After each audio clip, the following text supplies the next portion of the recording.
नमस्कार दोस्तों। तो स्टार्ट करते हैं हम हमारे आज के न्यू सेशन को। तो कामयाबी के हर शिखर पर तुम्हारा नाम होगा, तुम्हारे हर कदम पर दुनिया को सलाम होगा। हिम्मतों से मुश्किलों का सामना करना मेरे दोस्त, एक दिन वक्त भी तुम्हारा गुलाम होगा। तो एक अलग ही रचना करने वाले इस मोटिवेशन के आधार पर हम अपने न्यू टॉपिक पर चलते हैं। जो हमारे पास जो कल वाले सेशन में जो बिंदु शेष रह गया था, जिसमें दो थ्योरम्स हमारी शेष रह गई थी, उनका आज हम अध्ययन करेंगे। तो कल वाले सेशन में यदि मैं आपको रिमाइंड दिलाना चाहूँ तो फर्स्ट थ्योरम हमने की थी कि एक कंटूर लिया था और जिसमें हम बहुत से एक से संबंध प्रांत लिए थे, अर्थात जो बिंदु मैंने लिया उसमें एक से संबंध प्रांत के बिंदु इसमें उपस्थित है और ये हमारा एक कंटूर है सी, जिसमें हमने एक बिंदु लेकर एनी वन कोई सा भी इसमें बिंदु लेकर हमने एक वर्त की रचना की थी, जिस वर्त को हमने नाम दिया था गामा। और हमने इस मेथड का सहारा लेकर सहारा लेते हुए हमने कौन से फॉर्मूले को सेटिस्फाई किया था। एफ ए इक्वल होगा इंटीग्रेशन संवर्त इंटीग्रल के लिए F Z Z minus A D Z, इसका हमने प्रूफ किया था।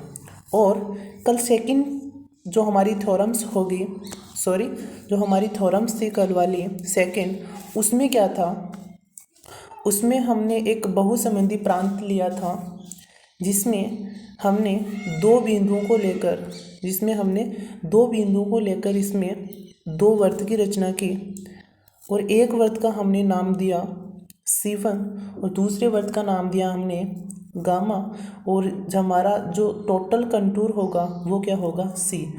इसके अनुसार हमने क्या प्रूफ किया था कि हमारा जो एफ ए है वो इक्वल होगा C कंटूर के लिए एफ जेड और Z minus A plus integration R, यहाँ C1 R F Z upon Z minus A और डी जेड। इस प्रकार हमने इस बात को प्रूफ किया था। और इसी के आधार पर यदि मैं आपको बताना चाहूँ तो यदि मैं थर्ड थ्योरम्स यदि इसी लैंग्वेज में चलता रहूँ तो हम क्या लेंगे, एक कंटूर लेंगे और उसमें हम क्या मानेंगे 1 2 3 एन पॉइंट मानेंगे और उसमें वर्त की रचना करने के बाद उसमें जो हमारे पास जो कॉची समाकलन की उपप्रमेय थी हमारे पास, उसका यूज़ करके हम इस प्रकार के सभी थ्योरम्स को टोटली प्रूफ कर सकते हैं। लेकिन आज हम स्टार्ट करेंगे कि हमें पता है कि फर्स्ट थ्योरम के द्वारा हमने क्या प्रूफ किया था, F A equal to integration F Z upon Z minus A D Z, ये हमने प्रूफ किया था। और अब वाली जो थ्योरम्स होगी उसमें हम क्या प्रूफ करेंगे, हम प्रूफ करेंगे कि F A equal to integration, यहाँ डैश करना है यानी कि एक बार अवकलन किया हुआ है, F Z upon Z minus A का होल स्क्वायर डी जेड। ये हम आज के थ्योरम्स में प्रूफ करेंगे। और इसके बाद जब मैं 2 बार 3 बार अवकलन करूँगा n बार, तो उस फॉर्मूले को हम जो गणितीय आगमन सिद्धांत है उसके द्वारा हम प्रूफ करेंगे। तो देखते हैं आज की हमारी एक नई थ्योरम्स कि एफ जेड कंटूर सी के अंदर हमारे पास कंटूर कौन सा रहेगा, एक संवर्त कंटूर रहेगा जिसमें इनिशियल और एंड जो पॉइंट है वो एक सिमिलर कंडीशन में उपस्थित रहेंगे, अर्थात एक सेम स्थान पर प्रेजेंट होंगे। अंदर व ऊपर विश्लेषित है, यानी कि एक एफ जेड फंक्शन है वो कंटूर सी है, इसके अंदर भी विश्लेषित है और बाहर भी विश्लेषित है। विश्लेषित को होने का मतलब यह अंदर भी अवकलनीय और कॉची इक्वेशन का पालन करता है और कंटूर के बाहर भी जो हमारे पास अवकलनीयता और कॉची इक्वेशन का पालन करता है। तब इस कंडीशन में ए के लिए हमें प्रूफ करना है ये वाला कि एफ डैश ए इक्वल होगा 1/2 पाई आयोटा इंटीग्रल सी यानी कि संवर्त close contour Fz dz/z - a का होल स्क्वायर। तो इस थ्योरम्स को यदि मैं प्रूफ करता हूँ तो इसको हम कैसे प्रूफ करेंगे। हमें पता है कि जो अवकलनीयता की प्रॉपर्टी है हमारे पास वो क्या है, F(a)z किसके बराबर होगा, F(a + h - F(a) upon h के बराबर होगा। सही, अवकलनीयता की हमारे पास यही तो फॉर्मूला था, और जिसमें हम यहाँ लिमिट लगाते हैं h टेंस टू इनफाइनाइट और यहाँ लिमिट हो जाएगी h टेंस टू इनफाइनाइट। तो इस तरह हम F(a)z को बनाएंगे और इस फॉर्मूले को प्रूफ करेंगे। तो इस फॉर्मूले को बनाने के लिए मैं एक संवर्त कंटूर लेता हूँ जिसके अंदर मैं एक बिंदु तो ये वाला लेता हूँ और सेकंड बिंदु ये वाला लेता हूँ। इस बिंदु को मैं A मानता हूँ और इस वाले बिंदु को मैं AH मानता हूँ। ओके, और ये हमारे पास को क्या रहेगा, संवर्त कंटूर रहेगा। तो Fz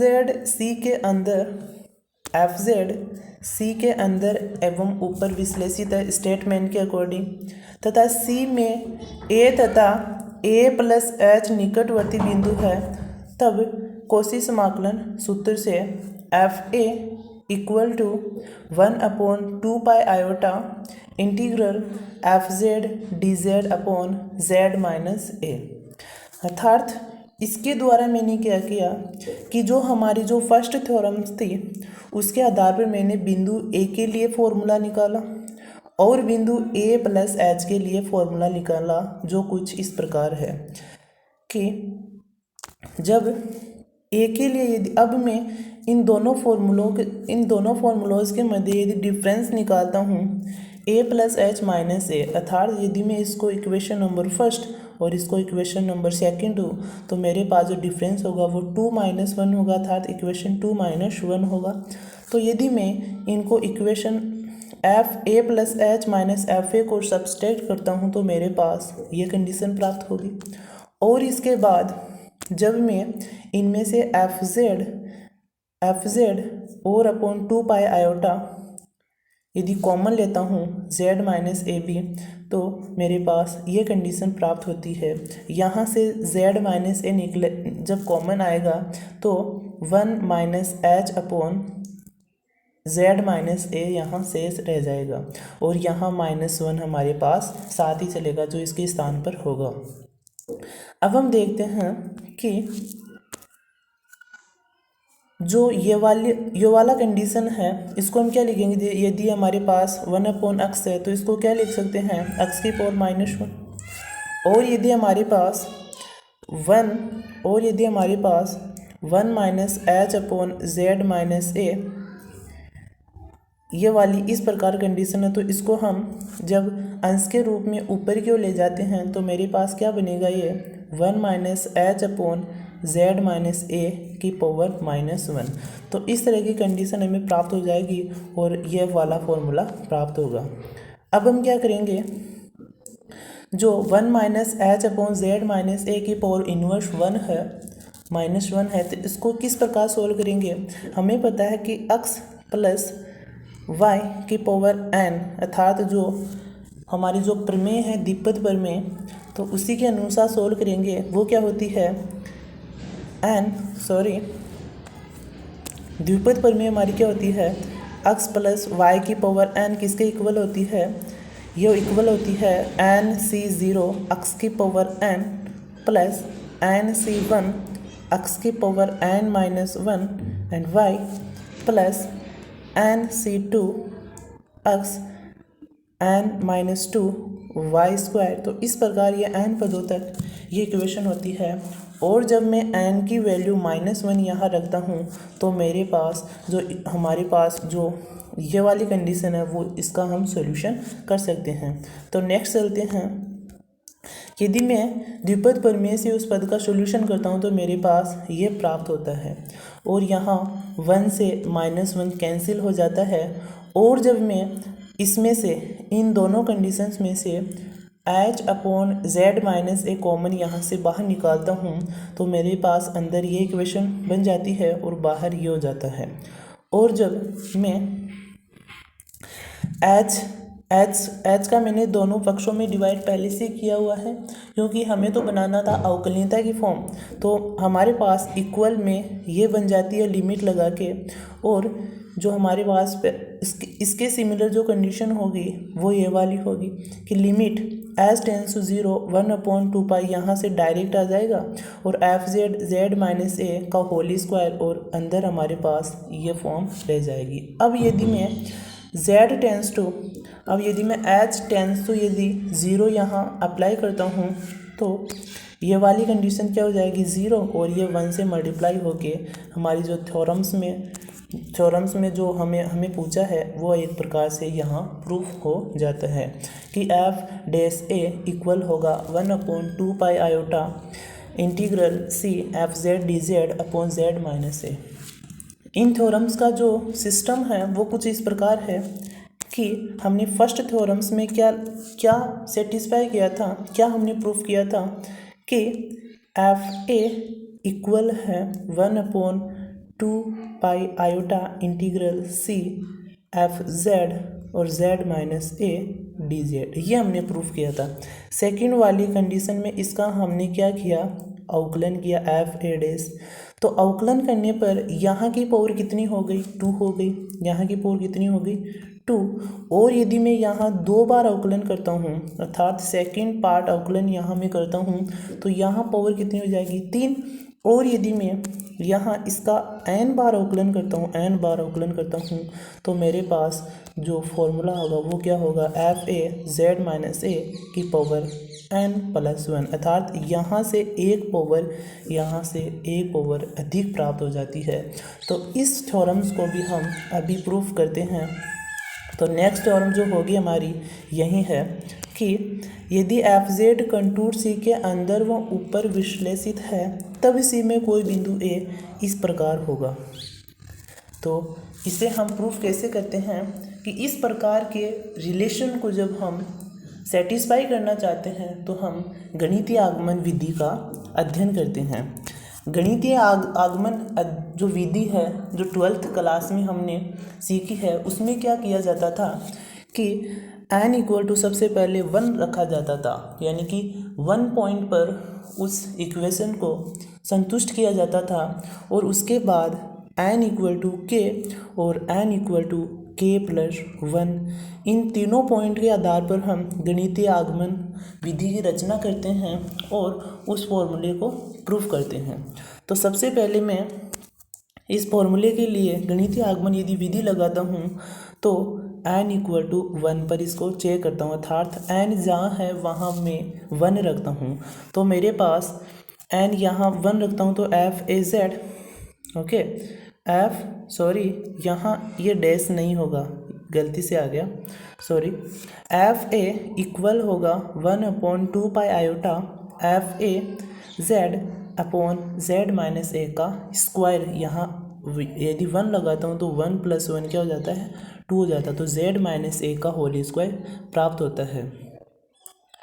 तो हम देखते हैं कि n इक्वल टू 1 पर हमारे पास जो फर्स्ट थ्योरम्स प्राप्त हो जाती है, यहाँ एफ डैश नहीं है एफ ए है, एफ ए तो फर्स्ट थ्योरम प्राप्त हो जाती है। और यदि मैं फर्स्ट थ्योरम प्राप्त होने का मतलब हमारे पास n इक्वल टू 1 के लिए ये जो फंक्शन है वो सेटिस्फाई है। और अब यदि हमारे पास फंक्शन n इक्वल टू 1 के लिए सत्य हो गया तो हम किस पर चेक करेंगे n इक्वल टू k पर चेक करेंगे। जहाँ जहाँ n है वहाँ k रखते हैं, जहाँ मैंने k रखा, और बिंदु a पर फंक्शन k पर संतुष्ट है तो बिंदु a+h पर भी फलन संतुष्ट होगा।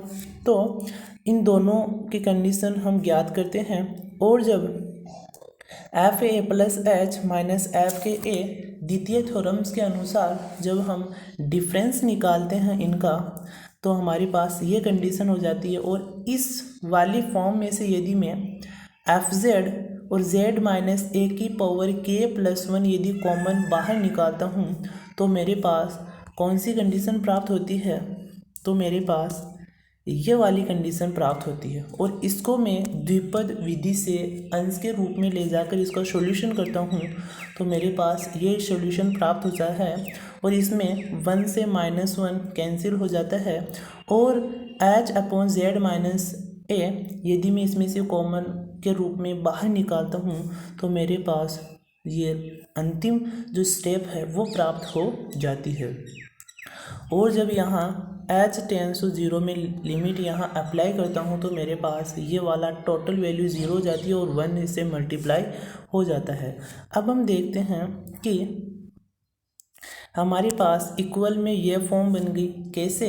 हमें h ले आना था तो इसमें मैंने दोनों तरफ h से डिवाइड किया, लिमिट मैंने यहाँ लगाई तो मेरे पास ये इक्वेशन प्राप्त हो जाती है। और h से h यहाँ कैंसिल हो जाता है तो हमें टोटल फॉर्मूले का सॉल्यूशन अर्थात जो हमारा फॉर्मूला है वो n = 1 पर, n = k पर और n = k+1 तीनों कंडीशंस पर ये सेटिस्फाई हो गया। तो इसका मतलब यह है कि जो हमारा फॉर्मूला है वो एक प्रकार से राइट फॉर्मूला होगा। तो गणितीय विधि से हम इसी प्रकार की इक्वेशन का सॉल्यूशन करते हैं। हम देखते हैं कि किस प्रकार यह जो पॉइंट होंगे वो हमारे जो फॉर्मूला है उसको सेटिस्फाई करते हैं। तो इस जो हमारी जो यूनिट सेकंड थी उसकी हमने मोस्ट इम्पोर्टेंट सभी थ्योरम्स कंप्लीट की है। अब इन थ्योरम्स पर क्या होता है, कुछ क्वेश्चन भी होते हैं जो हम हमारे नेक्स्ट सेशन में उनकी चर्चा की जाएगी। तो then thank you, take care. यदि आई होप कि दोनों थ्योरम्स आपको अच्छे से समझ में आई होगी तो वीडियो को लाइक एंड शेयर करना ना भूलें। Thank you, take care.